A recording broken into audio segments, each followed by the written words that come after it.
Welcome to another Fast and Curious podcast. I'm your host, Grant, and I'm here with... Zach, And today we're going to be talking about the White House. the White House. So, just a few facts about the White House. Basically, if you guys don't know already, it is the workplace of the president, vice president, and all of his very close co-workers that work alongside him on a daily basis. It is the living quarters for the president. And some facts about, when it was built, who it was built by.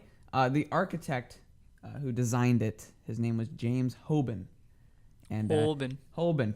And the construction started for the White House 1792, October 13th. So if you think about it, That's it big. it wasn't around for a while after our nation was formed. Mm-hmm. It wasn't there immediately after it was made. Our nation was formed. It took it a while before it was finally built. Yeah. So it's 55,000 square feet of space. That is huge. That's large. That is a large building right there. It opened November 1st, 1800. So there must have been, 1st of November, 1800, just big opening of the White House. The grand opening. Grand opening. So you want to talk about some of the history of the White House and lots of stuff has happened with the White House throughout its history. Probably the most notable thing in the White House's history is the burning of the White House. And the White House was burned in 1814 by the British during the War of 1812. But most artifacts that were in the White House were saved, which is, great. And, there's just some crazy stuff that's gone down there. Like John Quincy Adams had an alligator that lived in the bathroom. Roosevelt's daughter, Theodore Roosevelt's daughter, had a snake. And Calvin Coolidge had a bear cub, a lion cub, a bobcat, a wallaby, and a pygmy hippopotamus. I'm kind of stunned about the hippopotamus. He had his own personal zoo. Where are you at the White House? It? In the pool? Does the White House have a pool outside? I think so. I would assume the White House has a pool. Holy, I know they have one inside, but outside, to keep a hippo? Yeah, I just got my hippo in the back. They're just swimming around. Don't worry about him. You can swim with him. He won't bite. Then you got the movie theater in there. Yes. You got the bowling alley, which Nixon put in because that's what he did. That was his favorite hobby was bowling. I think Obama put in a basketball court, didn't he? Yes, that was Obama. Yes. He enjoyed playing basketball. Yeah, but the rooms are not an issue. The White House has 132 rooms, 35 bathrooms, 28 fireplaces. So I think one per room and not one per room, but one per bedroom. Yeah, most likely.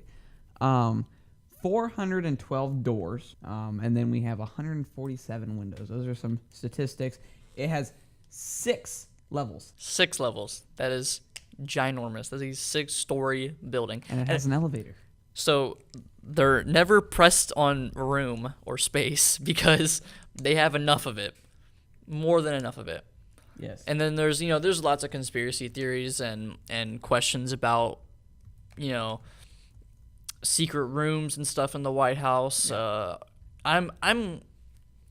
It's kind of common knowledge that it's got to be a bunker in the White House to protect the president during a nuclear attack and stuff like that. Yeah, I believe when 9/11 happened, they took the president down into a room where the vice president, secretary, and the president all were talking about what they should do with a bunch of other board members, I believe, in a room. It looked like a crazy underground, a headquarters. The bunker in the White House. So I know when I went to D.C. and I was in front of, because I went up, DC, the White House is located on Pennsylvania Avenue in D.C. No cars can drive on Pennsylvania Avenue. Well, not at least around the White House. You have to walk to it. And, you got tons of tourists, protesters, and then there's security everywhere. And, you can get close to the White House, but, the security there is insane. They have guys out there, ginormous dudes, big bulletproof vests on, rifles, everything, the whole 9 yards. But some of the things you see out there is really funny too. Some of the protesters, gosh, some of the yeah. protesters you see out there in front of the White House are hilarious. Yeah. And then, it's a symbol. It's a really big symbol for American culture Yeah. because it's almost symbolizes like power and wealth and Oh, definitely. Yeah. affluence and all. Like, when you're looking at the White House, we're going back to like the size of it and how big it is. Like, you look at it from like, the normal camera views, not from the front of it, but like a bird's eye view of it, and you're like, dang, that thing's small. No. It is literally humongous. Oh, Like, yeah, if you look you- at front pictures of it, it is huge. Yeah, you get up close to it, it's enormous. Yeah. And actually the what is it? The western wing wasn't actually built until 1902. So that part of it wasn't even there. So I wonder if they're going to be adding any more Parts to the White Parts House. to the White House. Yeah. The White House, a lot of people theorize, many people think that it's haunted as well, because quite a few presidents have died in the White House. Yes. So they think, a lot of people have said that they've seen ghosts and such in the White House and all, which I think is probably not true, but I mean that's crazy. Yeah. I mean, this is why I like to talk so much about, the government in these podcasts and just like different things that the government has. We've talked about Area 51, Air Force One, and we have many more government things to talk about for these podcasts. And I just love it because there's just so much to talk about. Yeah, like the White House kitchen as well. Yes. I think there's this crazy stat that like over like 140 guests can eat at one time in the White House. And the kitchen, I mean, they have tons of staff in the kitchen that work all the time to make the food. And I'm kind of interested to know who's on the White House's payroll, like how many employees and staff they have working in the White House. Not like government officials, but like just normal employees for the White House, like custodians and cooks and stuff like that and all. But moving day, they also say, is really hectic as well. Yes. Moving the president and all after he takes the oath and everything. They do it in 5 hours.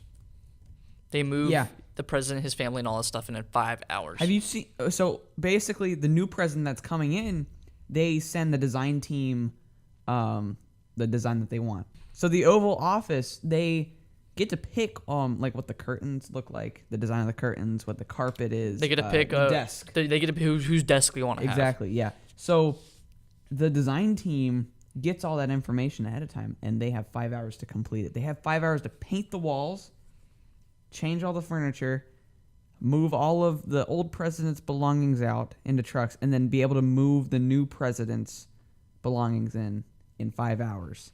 And by the time the president comes back to the White House, all of his stuff is there. And that would be amazing. Can you imagine moving and you don't have to do anything? Yeah, that would be crazy. Holy. I want you to guess right now, Zach. Who do you think was the first president to live in the White House? George Washington. No, it was John Adams, the second president.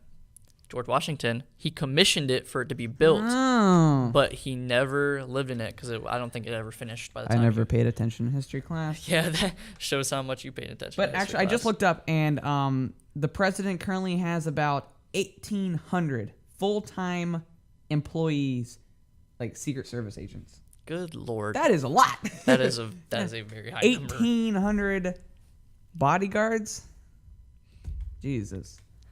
And there are currently 377 White House office staff, I guess, that work in the White House. Holy. That's still a lot. Yeah, The that's fact- yeah, a good that's- amount of people for one house, basically, one big house. Yeah, I got about 377 people over at my house over here. Yeah, You know, they're come just on. always chilling in the house. Yeah. You can still take tours. You can get tickets and take tours. It's very difficult though. It ain't easy. It is, yeah. Because You have to all book the them like a year in security advance yeah. and all. And it's I want to go. expensive. Yeah, I want to Expensive. go so bad. I think that's like one of my dreams is to tour the White House. You Like, I think? think Yeah. that would be so cool. Yeah. I was it's funny though, whenever I went to DC and saw the White House and all, I got to go up Pennsylvania Avenue. There's a guy out there wearing a suit. He had a suit and tie. It was in the summer, so it was hot. He was wearing a whole suit and tie and everything, a Donald Trump mask, and was like doing like playing EDM music out of a speaker and like doing a little dance. It wasn't nothing, just a little like cha-cha slide type of thing, like just a little thing anyone can do. And he was expecting tips from people, like asking for tips. Oh my gosh. I was like, dude, you're not even doing That man was anything. You probably just dressed drunk. up like Trump, and you're not doing anything. It wasn't even like makeup to look like Trump. It was just a mask, and he was like dancing around asking for tips, but he wasn't even doing anything. End it. Yeah, so I just think it's a great American symbol. Lots of people flock to it. It's a great tourist attraction.